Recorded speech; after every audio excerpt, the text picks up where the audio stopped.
Включай обложку тогда. Да погнали.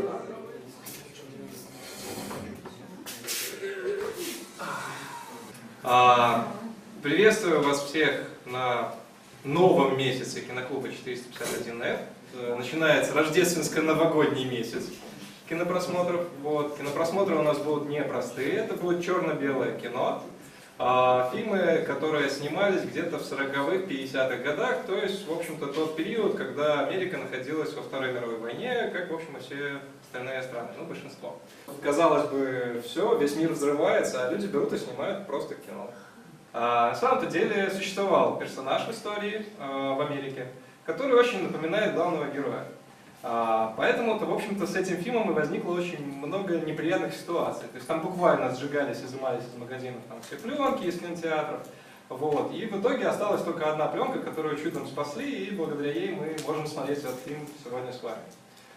А вся ситуация была в том, что этот магнат, ну, ему очень не понравилось, как его представили в этом фильме, ну, поэтому денег много, давайте все скупим и уничтожим. Не прокатило. Давайте смотреть. Radio Picture представляет.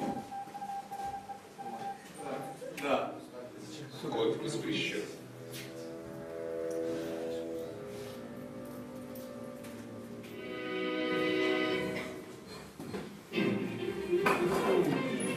Исполнители главных ролей в фильме «Гражданин Кейт» дебютировали в кино.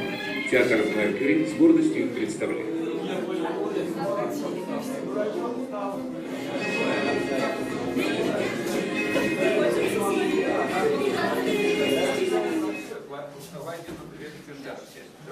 В любом случае в один не поместим.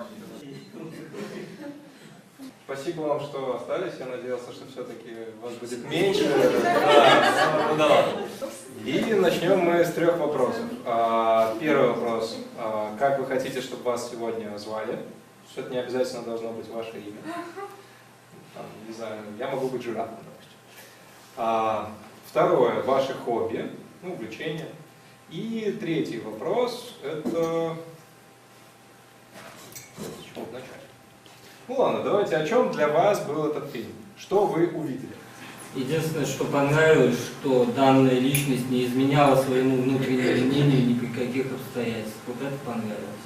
Сижу, гляжу, не разумею. Так само не уразило. Эмоційно ніяк. Ну, такое кино. Больше, видиш, я його оцінив, як так само тут відзначали саму картину, що в ті годи взяти нуар. Я, мабуть, так само не дуже адекватна, там мені фільм не уразив. Ну, з пункту гледження раціонального, звісно, я розумію, про що він, але емоційно, это не мое. Я не думал, что это был несчастный человек, и вот он, как-то такой, типа, и он умер вот так. Как он умер? Вот у меня абсолютно нет никакой ни жалости, ни ощущения, что он умер там несчастным человеком. Вообще, всю жизнь человек делал все, что хотел, да, реально фактически изменил мир. Да, а когда эта желтая пресса там начинала как бы влиять, да, то фактически изменилось все остальное. Это была та эпоха.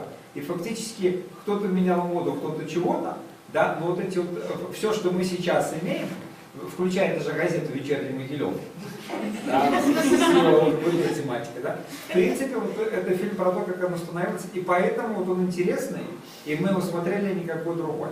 И там нету никакой драмы, нету там никого несчастных, все вообще боковали и делали, что хотели. И полное бездуховность. Спасибо. В фильме прозвучала такая фраза, то, что все люди судят в конечном итоге по себе. Вот у меня вопрос, согласны вы с этой цитатой или не согласны? И тогда в таком случае имеем ли мы вообще право судить кого-то? Невозможно. Даже если мы имеем учебник, что не смотри, вот мы имеем кучу поговорок, пословиц, одень там, ту же обувь и пройди тот же путь. Нет, мы все равно будем судить в соответствии, потому что это так. Имеем ли мы право или нет? Мы не имеем права, но мы судим. Человеку свойственно ошибаться, не суди, суди не можешь. Каждый экстраполирует свой собственный опыт и мировоззрение на ту или иную ситуацию. А по второму вопросу, имеем право или нет, это некорректный вопрос. И Потому все. что мы по-любому судим. Другой вопрос, имеем ли мы право выражать это вслух. То есть мы по-любому даем оценку любым событиям. А вот имеем право или нет говорить, это уже каждый человек решает сам для себя. Я человек, я имею право сказать какую-нибудь хрень. Но вы люди, вы имеете право меня за эту хрень пристрелить. Хутчэй за ўсё, кожны чалавек мае сваё нейкае меркаванне наконт таго ці іншага. И философ, кстати, сказал, что как-то я мыслю, значит живу, да, то есть меня нема, да, и разумеете, когда человек живее и он мыслит, да, он по-любому осуждает все и всегда. И на самом деле человек осуждает каждый раз все, про что он не подумает. Тому мне кажется, что это такое подставовое право по праве народжения, да, человек как народился, глядит на что-то, нравится, не нравится.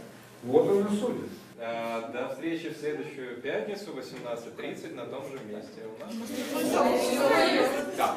Все, всем спасибо.